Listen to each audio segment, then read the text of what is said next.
வணக்கம். சிவன் ஜோதிடம். இந்த ஜோதிட சேனலில் மீனராசி சனி பெயர்ச்சி பலன்கள் 2026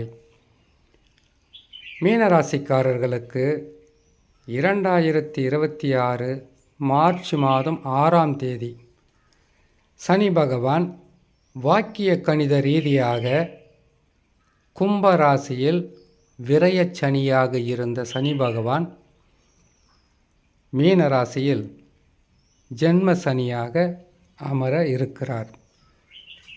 ஜென்ம சனி என்பது ஒரு மனிதனை பல வகையான துன்பங்களையும் கஷ்டங்களையும் கொடுத்து எத்தனை உறவுகள் இருந்தாலும் எத்தனை நட்புகள் இருந்தாலும் எவ்வளவு பலம் பொருந்திய மனிதர்களாக இருந்தாலும் நிராயுதபாணியாக நிற்க வைக்கின்ற காலகட்டம்.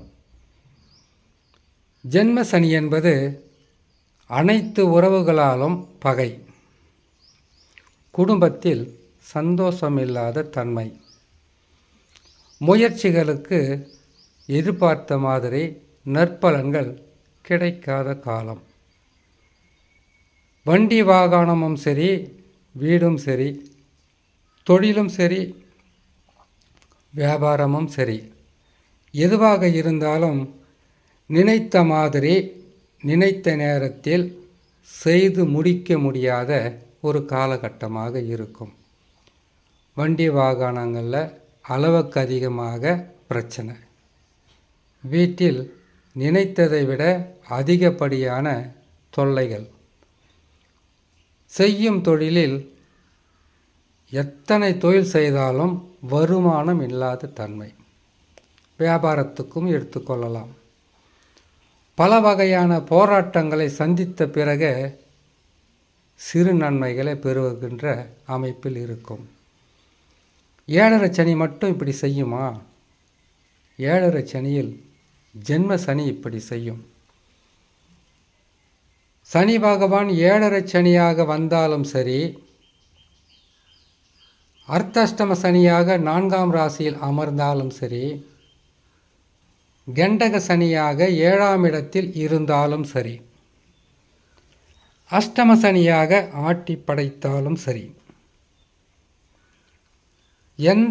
எந்த நேரத்தில் எந்த கிரகங்கள் பாதகமாக அமர்ந்தாலும் உங்களுடைய சொந்த ஜாதகம், அந்த ஜாதகத்தில் நடந்து கொண்டிருக்கக்கூடிய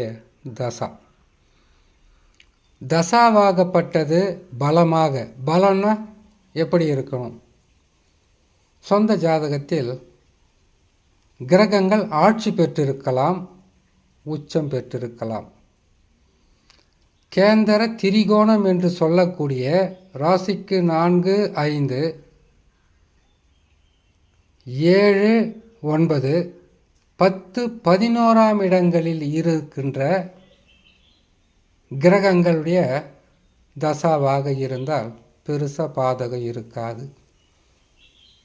அதை தவிர்த்து நீசம் பெற்ற கிரகங்களுடைய தசாவாக இருந்தால் அது கேந்திர திரிகோணத்தில் இருந்தாலும் பாதகத்தை தரும்.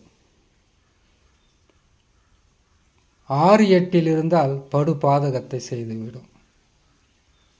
இந்த நிலையில் ஒரு கிரக அமைப்புகள் இருந்து அதனுடைய தசாக்கள் நடக்கின்ற காலத்தில் 7.5 சனியாக வரும்போது பல வழியிலும் பல வகையான இன்னல்களும் துன்பங்களும் கொடுத்து கொண்டே இருக்கும். அந்த தசா காலம் முடியும் வரையில் உங்களுக்கு கஷ்டங்களாக இருக்கும். ஒருவேளை சூரிய தசா, சூரியன் பாதகமாக இருந்தால் சூரிய தசா என்பது 6 வருடம். 7.5 சனி முடிகிறதுக்குள்ள சூரிய தசா முடிஞ்சுவிடும். சந்திர தசாவாக இருந்தால், சந்திரன் பாதகமாக இருந்தால் சந்திர தசா என்பது 10 வருடம். 7.5 சனியோ 7.5 ஆண்டு காலம். 7.5 சனி முடிந்ததுக்கு பிறகும் 2.5 ஆண்டு காலம் மீதம் இருக்கும். பாதக தசா என்பது தசாவின் வலிமையை பொறுத்தே நன்மையும் தீமையாக இருக்கும். 9 கிரகங்கள் கூடிய தசாவை சொல்லப்போனால் பதிவின் நீளம் அதிகமாக இருக்கும். ஜென்ம சனி வரும் காலங்களில் மிகவும் விழிப்புடன் இருக்க வேண்டும்.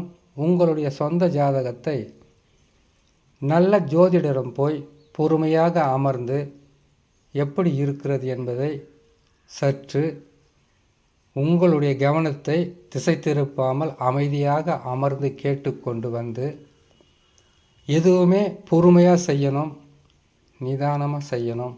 இழப்புகளும் கஷ்டங்களும் அதிகமாக இருக்கின்ற காலம் என்று உணர்ந்து நடக்க வேண்டும் மீனராசிக்காரர்கள். ஒருவேளை தசா பலமாக இருந்தால் பெருசாக பாதகம் இருக்காது. நன்மைகள் ஒரு பக்கம் நடந்து கொண்டிருக்கும், இன்னொரு பக்கம் கஷ்டங்களும் வந்து கொண்டே இருக்கும். அதை சரி செய்கின்ற வகையில் தசா உங்களை காப்பாற்றி கொண்டு இருக்கும். இதுதான் நல்ல தசாவுக்கும் கெடு பலன்களை தருகின்ற தசாவுக்கும் இருக்கின்ற வித்தியாசம்.